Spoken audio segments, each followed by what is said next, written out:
If You Forget Me by Pablo Neruda. I want you to know one thing. You know how this is.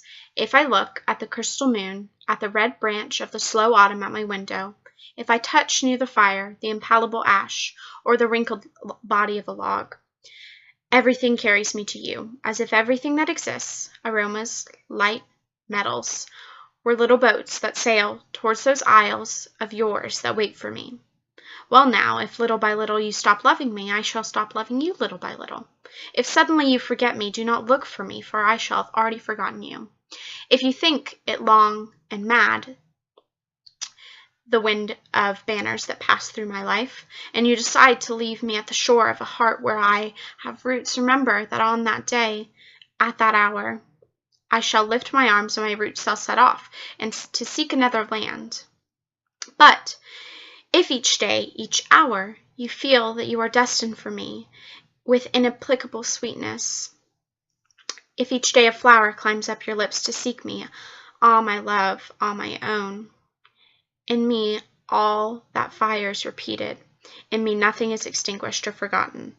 My love feeds on your love, beloved, and as long as you live, it will be in your arms without leaving mine. I felt a very personal connection with this poem. The moment I read it, I knew that I wanted to use it because it spoke to me on a deeper level than any of the other ones. And I'm not a very big fan of poetry, so this was something special. The poem automatically caught my attention with the opening lines, I want you to know one thing. It made me question what this one thing might be, and so I kept reading. If you read the title with the opening lines, it reads, If You Forget Me, I Want You to Know One Thing.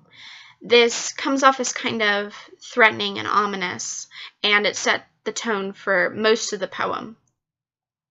The second stanza has imagery that expresses a subtle passion, fire that burns but also ash, autumn leaves of red that are still dying, and logs that could supply fire. The ash represents a passion that has already faded, and the log represents the possibility for more. The phrase little by little is very important.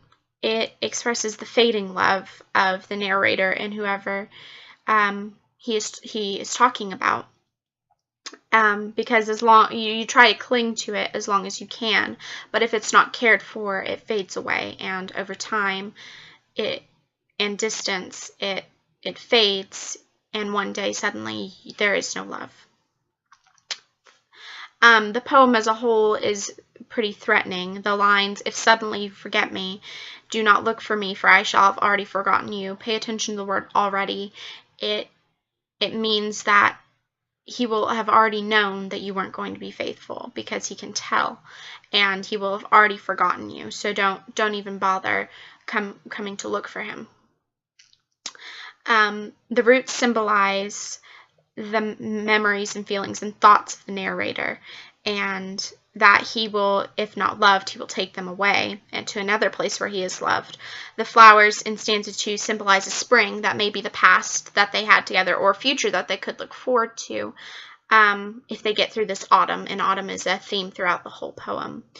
Overall, this poem leaves the reader very conflicted about where the love of the narrator, where they stand.